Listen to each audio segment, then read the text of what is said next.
That's right. I'm not black and I'm not trying to end racism, but please bear with me. I am saying this because I don't know what it is to be exclusively black. Um, I don't. I am certainly not saying that I am not made up of black. But to me, the black experience in America is about not being white. And I'm sure there will be a follow-up video to this called I'm Not White, even though there is a really old video in which like I just wanted to say I am white, but I am white and black, and seeing as those things are perceived to be mutually exclusive, I cannot say that I am either of them. I don't know. I still have not figured out how to explain what I feel about this.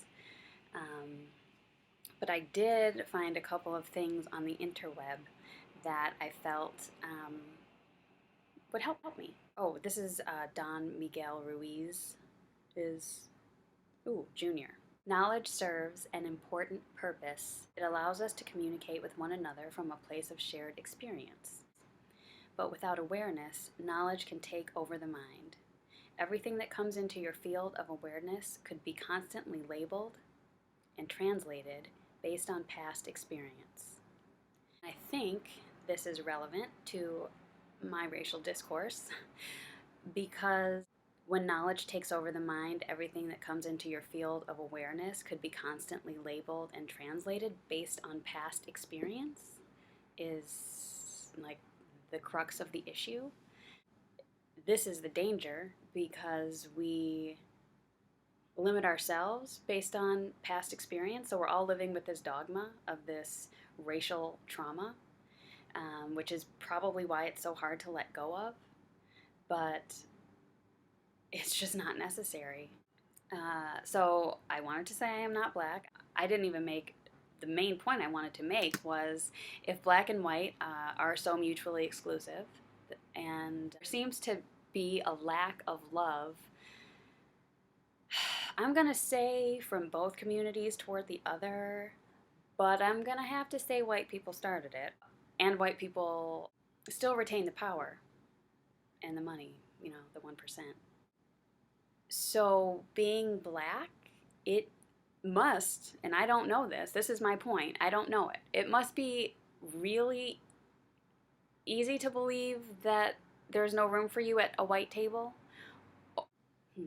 Maybe I'll just speak from my own experience and it will become clear to me. Like, I don't have any other experience in this lifetime other than knowing from minute one, and I'm gonna have to say feeling because I don't think you have the kind of knowledge that was talked about in that quote, and it's a beautiful thing when you're born. So my first experience here on this planet is Tiffany Jones was one of feeling loved by everyone, knowing the depths with which white people have loved me, do love me, are capable of loving me, and I am so not saying that this makes me go around thinking racism doesn't exist or I'm an exclusion to a rule or, it's so obvious that I'm white too that, the white people don't see me as a person of color. But I do have this thing to fall back on, just like my foundational experience of the world right now is that white people love me and have loved me, and I love them. And there's nothing wrong with that, unnatural about it, and I think that's certainly a gift.